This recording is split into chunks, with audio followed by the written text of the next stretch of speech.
Bismillahirrahmanirrahim. Assalamualaikum warahmatullahi wabarakatuh. Saya Joni Gunanto, merupakan dosen tetap program studi Ilmu Administrasi Publik di Fakultas Ilmu Sosial dan Ilmu Politik Universitas Muhammadiyah Jakarta. Tahun 2016 saya ditetapkan menjadi dosen hingga sekarang pada bidang Ilmu Administrasi Publik. Sebagai dosen, saya selalu melaksanakan Tridharma perguruan tinggi yang terdiri dari pengajaran, penelitian, dan pengabdian kepada masyarakat yang dilaporkan setiap semester pada laporan kinerja dosen di laman Sister Kemendikbud. Alhamdulillah, pada kesempatan ini saya akan memaparkan pernyataan diri dosen untuk unjuk kerja Tridharma Perguruan Tinggi atau PDD UKTPT bidang pengajaran. Salah satu mata kuliah yang saya ampu adalah Pengantar Ilmu Politik yang merupakan mata kuliah wajib di Fakultas Ilmu Sosial Ilmu Politik yang diajarkan di 4 prodi S1 yang ada di Fakultas Ilmu Sosial Ilmu Politik, yaitu Ilmu Kesejahteraan Sosial, Ilmu Politik, Ilmu Administrasi Publik, dan Ilmu Komunikasi dengan bobot SKS 3 SKS. Sistem pembelajaran yang saya terapkan adalah pemaparan materi, diskusi, penugasan, dan kunjungan lapangan. Pemaparan materi dan diskusi adalah metode menyampaikan materi yang melibatkan interaksi aktif dengan mahasiswa untuk mendiskusikan suatu topik atau permasalahan dengan tujuan memperdalam, memahami, mengembangkan keterampilan berpikir kritis mahasiswa, serta meningkatkan kemampuan komunikasi dan kolaborasi antar sesama mahasiswa. Kemudian, pada penugasan adalah mengembangkan potensi mahasiswa dengan memberikan tugas terstruktur untuk mengukur kemampuan mahasiswa dalam menerima materi pembelajaran yang telah disampaikan. Sedangkan kunjungan lapangan adalah dirancang untuk mahasiswa mengamati, mempelajari, dan mengalami secara langsung sesuai dengan bidang ilmu politik yang sudah dijelaskan di dalam kelas. Capaian pembelajaran yang dibebankan pada mata kuliah ini terdiri dari 4 aspek, yaitu sikap, penguasaan, pengetahuan, dan keterampilan umum, serta keterampilan khusus.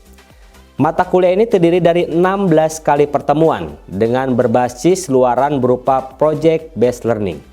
Perencanaan penilaian mahasiswa dalam mata kuliah ini mencakup kehadiran 10%, aspek non-akademis seperti sikap, pakaian, komunikasi, kejujuran itu 55%, makalah mandiri 10%, partisipasi kelas 5%, ujian tengah semester bobotnya 30%, dan ujian akhir semester bobotnya 40%. Mata kuliah ini memberikan penjelasan untuk mempersiapkan mahasiswa dengan keterampilan dan pengetahuan yang diperlukan tentang ruang lingkup peranan agen perubahan dan budaya politik. Adapun capaian pembelajaran mata kuliah Pengantar Ilmu Politik memahami dan menjelaskan konsep ilmu politik, sejarah ilmu politik, pendekatan dalam ilmu politik, menjelaskan ideologi dalam ilmu politik, sistem dan budaya politik, menjelaskan konsep negara konstitusi dan kekuasaan dalam ilmu politik. Memahami juga tentang bagaimana demokrasi dan hak asasi manusia, kelompok kepentingan, organisasi masyarakat, partai politik, pemilihan umum dan sistem pemilihan umum, serta lembaga perwakilan politik, lembaga eksekutif, lembaga yudikatif, birokrasi, dan yang terakhir adalah politik luar negeri. Selanjutnya saya akan menampilkan proses pembelajaran yang saya lakukan di dalam kelas secara luring atau tatap muka untuk mata kuliah Pengantar Ilmu Politik. Selamat menyaksikan. Bismillahirrahmanirrahim. Assalamualaikum warahmatullahi wabarakatuh. Waalaikumsalam warahmatullahi wabarakatuh. Kita buka dengan sama-sama baca lafaz basmalah. Bismillahirrahmanirrahim. Dilanjutkan seperti biasa dengan membaca Quran surat pendek terlebih dahulu. Disilahkan. A'udzu billahi minasy syaithanir rajim. Bismillahirrahmanirrahim. Ara'aitalladzi yukazzibu biddin, fadzalikal-ladzi yad'ul yatim wa la yahuddu ala ta'amil miskin. Fawailun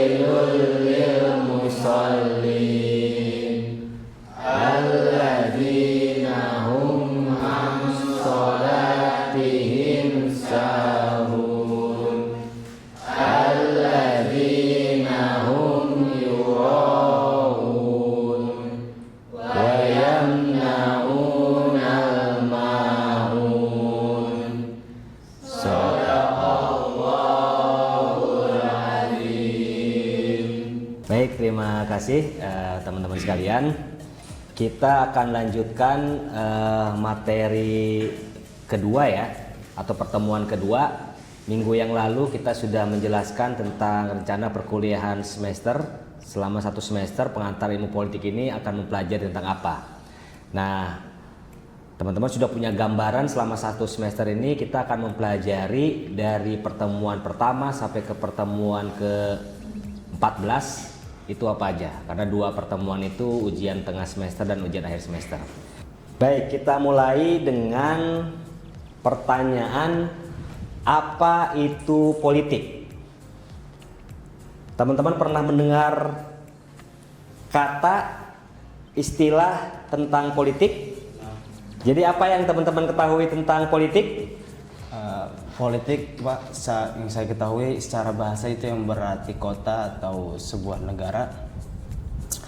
Kalau dalam politik berarti kita mempelajari sistem suatu negara tersebut atau ideologi atau sejarah terbentuk suatu negara itu. Kalau menurut ada suatu tokoh namanya Aristoteles beranggapan bahwasannya politik itu merupakan suatu usaha untuk mencapai kesejahteraan bersama. Oke, nah mantap kan, berarti beliau sudah baca bukunya. Sebelum perkuliahan dia sudah prepare baca bukunya. Jadi tadi politik itu berasal dari kata polis, ya kan? Yang artinya apa? City state, negara kota. Jadi membahas tentang politik berarti mempelajari tentang negara.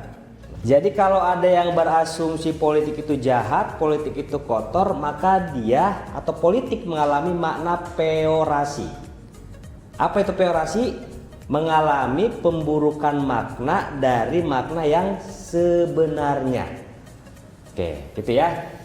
Jadi tidak ada satu ilmu pun yang akan mengarahkan kita untuk mempelajari sesuatu yang buruk atau mempraktekkan sesuatu yang buruk. Jadi kalau kita pernah dengar istilah-istilah yang negatif seperti ini, berarti ilmu itu mengalami makna peorasi. Padahal tadi sudah dijelaskan, politik itu mempelajari tentang negara, bahkan Aristoteles menyebutkan politik itu mempelajari segala hal yang berkaitan dengan kebaikan bersama. Apa itu kebaikan bersama? Karena politik itu outputnya adalah untuk kepentingan orang banyak, kesejahteraan orang banyak, kebaikan orang banyak. Siapa orang banyak itu? Ya masyarakat, ya negara, kayak gitu ya. Jadi kita atau manusia sejak lahir, teman-teman sekalian, tidak ada yang tidak bisa dipisahkan dari politik. Sehingga Aristoteles menyampaikan bahwa manusia adalah zoon politikon. Apa zoon politikon? Manusia adalah makhluk politik. Kenapa disebut makhluk politik? Karena kita tidak bisa dipisahkan dari politik. Jadi tidak ada manusia yang tidak bisa dipisahkan dari politik. Maka secara umum apa pengertian politik? Nah, di buku wajib yang teman-teman punya, buku dasar-dasar ilmu politik Profesor Miriam Budiarjo menjelaskan politik itu berbagai macam kegiatan dalam sebuah sistem politik atau negara yang menyangkut proses menentukan tujuan-tujuan dari sistem itu dan pelaksanaan tujuan tersebut.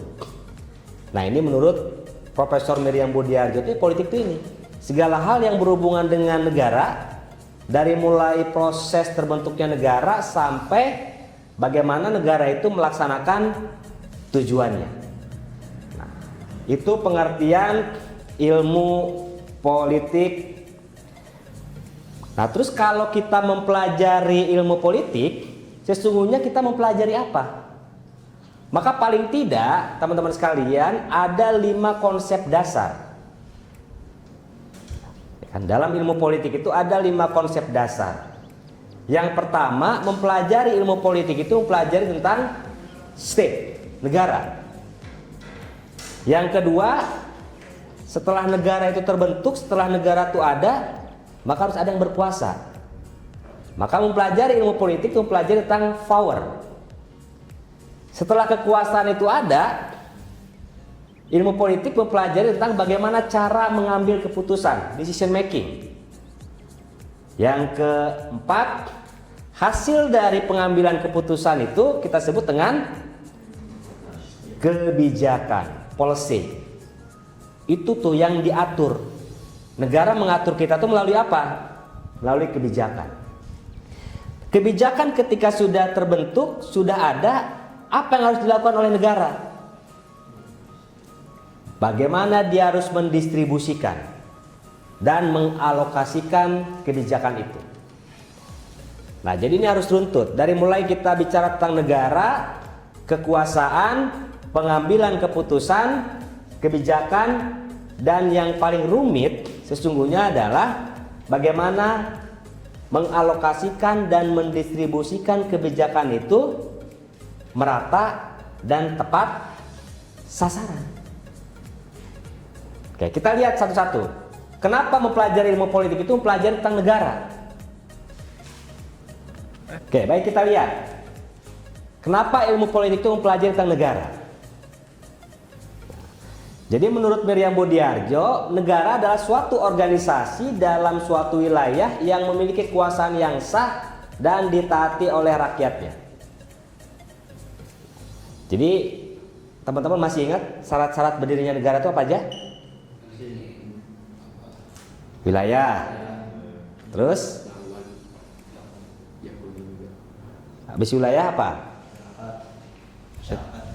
Masyarakat. Harus ada orangnya kan? Harus ada rakyatnya. Terus ada apa? Ada pemerintahan. Terus? Yang terakhir, kalaupun 3 komponen ini ada, yang paling terpenting apa? Pengakuan dari negara lain. Nah, kita ini sebagai bagian dari masyarakat, bagian dari negara. Sehingga negara punya kekuasaan yang sah yang harus ditaati oleh rakyatnya. Oke, jadi ilmu politik itu dia mempelajari dari mulai proses terbentuknya negara, pembentukan lembaga-lembaga negara, kan? Pendistribusian kekuasaan, dan apa? Dan melaksanakan tujuan negara. Nah, jadi itu kenapa negara ini menjadi sentral kajian dalam ilmu politik. Karena mempelajari ilmu politik itu sekali lagi mempelajari tentang negara dari mulai A sampai ke Z. Nah, teman-teman juga masih ingat bagaimana negara itu punya beberapa sifat. Suka atau tidak suka ketika kita jadi bagian dari warga negara, maka negara punya sifat ini. Yang pertama memaksa. Yang kedua memonopoli, yang ketiga mencakup semua. Kenapa negara punya sifat memaksa? Kebijakan ketika dilahirkan wajib gak ditaati oleh warga negara? Wajib. Suka atau tidak suka. Maka dalam hal ini negara secara legal memaksakan kebijakan, aturan-aturan yang ada dalam negara untuk ditaati oleh warga negara. Yang kedua memonopoli. Negara memiliki monopoli dalam menetapkan tujuan masyarakat. Gak boleh kita punya persepsi yang berbeda-beda. Tujuan negara kita ada di mana? Ada di Muqaddimah atau pembukaan Undang-Undang Dasar 1940. Siapa yang menetapkan? Ya kan? Ya para pendiri bangsa dimasukkan dalam konstitusi sehingga negara punya kewenangan memonopoli. Termasuk memonopoli hal-hal yang berkaitan dengan kepentingan orang banyak. Yang ketiga mencakup semua. Semua aturan yang ditetapkan bersifat general artinya mencakup seluruh masyarakat. Nanti kita akan mempelajari itu lembaga-lembaga negara, termasuk lembaga yudikatif. Tidak boleh ada pandang bulu, ya kan? Nggak mengenal bin dan binti, ya kan? tidak mengenal dinasti, tidak mengenal terah keturunan, ya kan? Kebijakan ini berlaku sama. Itu yang kita sebut dengan sifat negara mencakup semua. Kita lanjut nih, tujuan dan fungsi negara. Negara terlepas dari ideologi yang dianutnya, jadi apapun ideologi yang ada dalam negara, ya kan? Maka paling tidak dia memiliki fungsi yang pertama, melaksanakan penertiban. Untuk mencapai tujuan bersama, negara harus melaksanakan penertiban. Dalam ini negara dikatakan sebagai stabilisator. Nah, jadi dia punya kewenangan melaksanakan penertiban. Bikin aturan gampang nggak? Gampang. Tapi bagaimana misalkan warga negara itu harus taat aturan? Kalau berkendara pakai helm wajib nggak? Wajib. Tapi wajibnya ketika ada polisi. Kalau nggak ada polisi taat nggak kita? Enggak. Nah, jadi kebijakannya sudah ada, tapi bagaimana warga negara melaksanakan aturan tersebut itu yang paling sulit. Ya, kenapa? Karena menyangkut perilaku. Maka warga negara itu sampai mengatur perilaku warga negara harus sesuai dengan tujuan negara. Mengusahakan kesejahteraan dan kemakmuran rakyatnya. Nggak ada lain apapun ideologinya, bentuk negaranya, siapapun presidennya, siapapun pemerintahnya, negara atau pemerintah punya fungsi yang utama ini. Mengusahakan kesejahteraan dan kemakmuran rakyatnya. Bukan kemakmuran keluarganya. Ya. Jadi itu. Apapun sekali lagi bentuk negaranya, siapapun pemerintahnya, fungsi negara dia harus mengusahakan kesejahteraan dan kemakmuran warga negaranya. Nah, tujuan dan fungsi negara yang paling terpenting itu pertahanan. Jadi siapa yang punya fungsi pertahanan? Ya negara. Melalui apa? Melalui alat pertahanan dan keamanan negara. Jadi kedaulatan negara itu tergantung seberapa kuatnya pertahanan dan keamanan negara. Sehingga sekarang setiap negara itu berlomba-lomba perihal alat pertahanan. Alat pertahanannya canggih, maka disebut negara punya pertahanan yang kuat. Tapi kalau alat pertahanannya sudah zaman jadul, ya kan? Dari pondok cabai aja ke Cirende jatuh, wah. Maka pertahanannya dianggap lemah. Maka negara harus punya ini. Untuk apa? Untuk menjaga kedaulatan dan keamanan negara dari serangan luar. Nah, kita kemarin menyaksikan tuh perang Israel dengan Iran. Itu perihal menjaga kedaulatan. Tapi apa yang kita lihat? Unjuk kekuatan. Seberapa canggih alat pertahanannya dianggap negara kuat. Nah, jadi perang sekarang itu adalah perang alat pertahanan. Tidak lagi pakai bambu runcing. Nah, itu. Menegakkan keadilan. Ini juga yang paling penting nih. Ya kan? Jadi negara itu dia punya kewajiban menegakkan peradilan yang dilaksanakan oleh badan-badan peradilan. Sehingga nanti akan kita jelaskan apa itu badan peradilan yang kita sebut dengan lembaga yudikatif. Jadi keadilan kita di negara itu dilaksanakan oleh lembaga peradilan. Itu peradilan di dunia. Kalau peradilan di akhirat kita nggak tahu. Ya kan? Tapi negara harus bisa menjamin ini. Sehingga di mata hukum semua punya hak yang sama, tidak boleh dibeda-bedakan dalam konteks hukum. Jadi ketika dia melakukan pelanggaran, siapapun harus dihukum. Itu tujuan dan fungsi negara. Nah, konsep dasar yang kedua, teman-teman sekalian, mempelajari ilmu politik itu juga mempelajari tentang kekuasaan. Gak bisa dipisahkan, ya kan? Apa itu kekuasaan? Teman-teman punya kekuasaan nggak? Hah? Punya kekuasaan nggak? Kenapa sore-sore begini datang ke kampus? Padahal kan tinggal duduk manis di rumah, izin nggak masuk, tapi kenapa harus masuk? Nah, anggota bubuh kita ini kan punya berbagai macam kepentingan ya. Mata punya kepentingan jam segini ngantuk, ya kan? Badan pengennya rebahan, ya enggak? Mulut pengennya ngopi, ya kan? Tapi kenapa bisa hadir ke sini? Ya kan? Karena Anda punya kekuasaan, mampu mempengaruhi berbagai kepentingan tadi, ya kan? Sehingga bisa datang ke ruangan ini.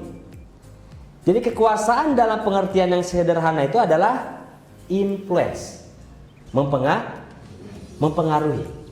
Nah, jadi kekuasaan adalah kemampuan seseorang atau suatu kelompok untuk mempengaruhi perilaku seseorang atau kelompok lain sesuai dengan keinginan para pelaku. Israel menyerang Iran, dia menunjukkan powernya, kekuasaannya. Harapannya apa? Harapannya dia bisa mempengaruhi negara Iran. Apa itu? Mengalahkan, ya? Mengalahkan negara Iran. Nah, jadi kekuasaan dalam pengertian yang sangat sederhana itu adalah influence, mempengaruhi orang lain supaya mengikuti perilaku yang kita inginkan. Maka Harold de Lasswell dan A. Kaplan itu menyebutkan ilmu politik itu mempelajari pembentukan dan pembagian kekuasaan. Sehingga ada teori yang disebut dengan trias politika tuh. Distribution of power, pembagian kekuasaan, ya kan? 3, 2, 1. Oke. Terus setelah kekuasaan, konsep dasar yang lainnya itu adalah pengambilan keputusan, decision making. Siapa kira-kira yang punya kewenangan mengambil keputusan? Negara dan badan-badan negara. Undang-undang itu dihasilkan oleh siapa? Lembaga apa? Lembaga legislatif bersama-sama dengan eksekutif membahas peraturan perundang-undangan. Proses pengambilan atau pembuatan perundang-undangan kita sebut dengan decision making. Jadi pengambilan keputusan rancangan undang-undang itu ada di mana? Di DPR. Jadi pengambilan keputusan rancangan undang-undang di DPR, pengambilan keputusan presiden ada di eksekutif, pengambilan keputusan peraturan daerah ada di DPRD. Nah, proses pengambilan keputusan ini bukan cuma sains, dia juga perlu seninya, ya. Bagaimana mempengaruhi orang lain supaya mengikuti apa yang kita inginkan.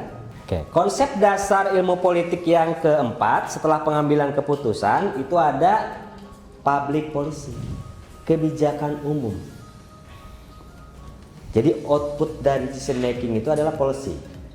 Kebijakan adalah suatu kumpulan keputusan yang diambil oleh pelaku politik, individu atau kelompok dalam usaha memilih tujuan dan cara untuk mencapai tujuan itu. Maka Fugger-Wurth menyatakan objek ilmu politik itu adalah kebijakan pemerintah, proses terbentuknya, serta akibat-akibatnya. Kebijakan umum yang dimaksud adalah membangun masyarakat secara terarah melalui pemakaian kekuasaan.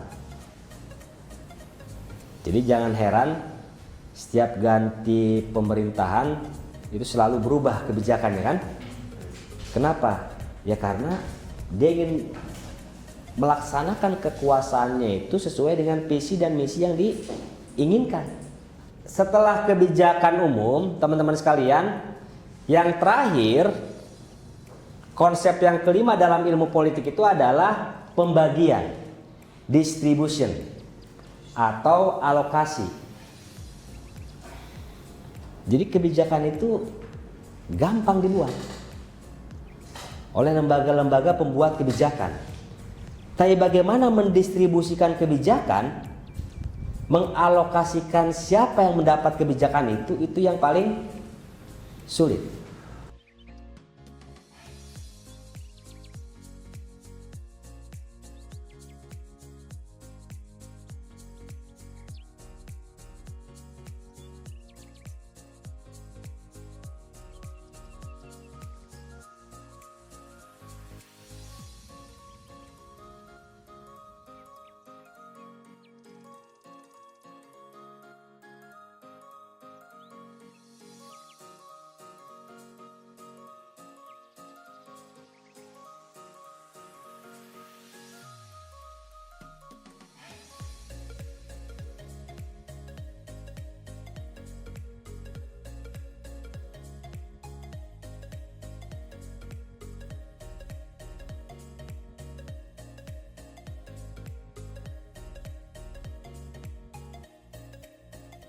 Oke, ada yang mau ditanyakan? Silakan.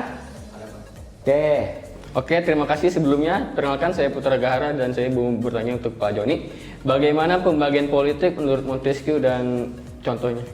Oke, pertanyaan bagus nih dari Putra nih. Kasih hapus dulu dong, biar semangat dia. Meskipun maksudnya bukan pembagian politik, pembagian kekuasaan, ya kan? Dalam konsep Montesquieu. Nah, ini pasti sudah tahu lah teman-teman kan, sudah sering dengar siapa Montesquieu yang melahirkan teori trias politika.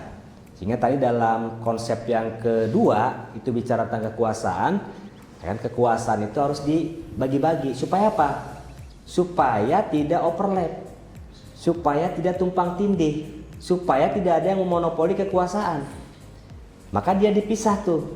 Ada separation of power, ada pemisahan kekuasaan, yaitu legislatif, eksekutif, dan yudikatif. Oke, masih ada yang mau bertanya? Oke, Bu Sekjen. Baik, perkenalkan nama saya Nisrina Fauzia Jauhar. Jadi saya ingin bertanya, kenapa gitu masyarakat memiliki pandangan negatif terhadap politik? Padahal yang tadi Bapak jelaskan itu bahwasannya politik itu memiliki tujuan untuk kebaikan bersama gitu. Jadi apa yang menjadi persoalannya, Pak? Jadi kenapa masyarakat punya pandangan negatif? Karena melihat praktek perilaku yang dijalankan, ya kan, oleh pemegang kekuasaan tidak sesuai dengan fungsinya. Maka kita sebut dengan abuse of power, penyalahgunaan kekuasaan. Baik, kalau tidak ada pertanyaan, kita akan lanjutkan materi selanjutnya di minggu depan ya. Kita tutup bersama-sama dengan baca hamdalah. Alhamdulillahirabbil alamin. Terima kasih. Assalamualaikum warahmatullahi wabarakatuh. Waalaikumsalam.